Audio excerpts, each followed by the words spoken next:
entre 4 à 7%. Comment voulez-vous vous développer avec 4 à 7%? Lorsqu'on parlait de la recherche scientifique dans les universités, c'est des pièces qui manquent dans le dispositif du savoir. On ne peut pas construire de routes, on ne peut pas s'occuper des hôpitaux avec 4 à 7% de nos ressources. Pour cela, il faut une nationalisation. Voilà pourquoi il ne peut pas y avoir de processus révolutionnaire s'il n'y a pas une maîtrise de notre accumulation. Ça veut dire quoi? Ça veut dire d'abord d'être maître de nos ressources, de nos matières premières.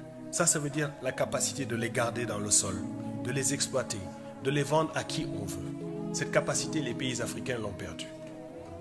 La deuxième, c'est la question de la centralisation du surplus. Avoir la capacité d'avoir notre propre monnaie, d'avoir la capacité de transiger sur le marché mondial avec une monnaie africaine, de pouvoir réguler l'équilibre entre ville et campagne en relevant le prix de production des agriculteurs. Ce n'est que de cette façon-là qu'on peut rééquilibrer véritablement le développement de nos pays. Troisièmement, c'est avoir la capacité de la reproduction technologique, de pouvoir aller à notre rythme, même si les brevets frappés d'obsolescence sont difficiles à reproduire, que nous puissions ensuite avoir un système d'industrialisation qui va soutenir une agriculture. Et cette question de l'agriculture est la question centrale. Vous savez qu'en 1900, dans le congrès de Sylvester Williams, la question c'était l'accaparement des terres. C'était absolument prémonitoire. Aujourd'hui, c'est la question centrale du continent africain. On disait tout à l'heure, on fait des fleurs au Kenya, en Éthiopie, mais c'est pour les tables occidentales.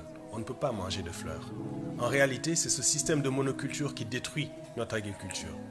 Ce qu'il nous faut, c'est plutôt une agriculture vivrière capable de résoudre l'autosuffisance alimentaire, de produire à l'échelle du continent, afin que les prix du marché intérieur de biens de consommation de masse du continent africain soient vraiment réglés. À ce moment-là, nous faisons ce que la Chine a réussi, c'est-à-dire créer son propre marché et pouvoir ensuite compétir sur le marché mondial. Un des points qui est le plus important, c'est la question de la défense stratégique. La défense stratégique, c'est notre capacité de compter sur nos propres forces. Or, pour l'instant, et j'y reviendrai, l'essentiel de notre dispositif militaire a été quadrillé. L'essentiel de notre dispositif militaire, je ne sais pas si on peut avoir l'image que je voulais montrer, est quadrillé à partir de votre propre pays, ici même en Allemagne.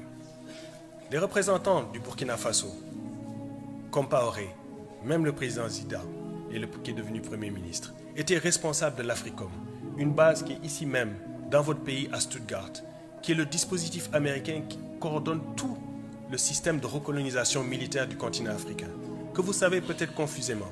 Il ne pourra pas y avoir de développement du continent africain tant que cette base existe dans votre pays.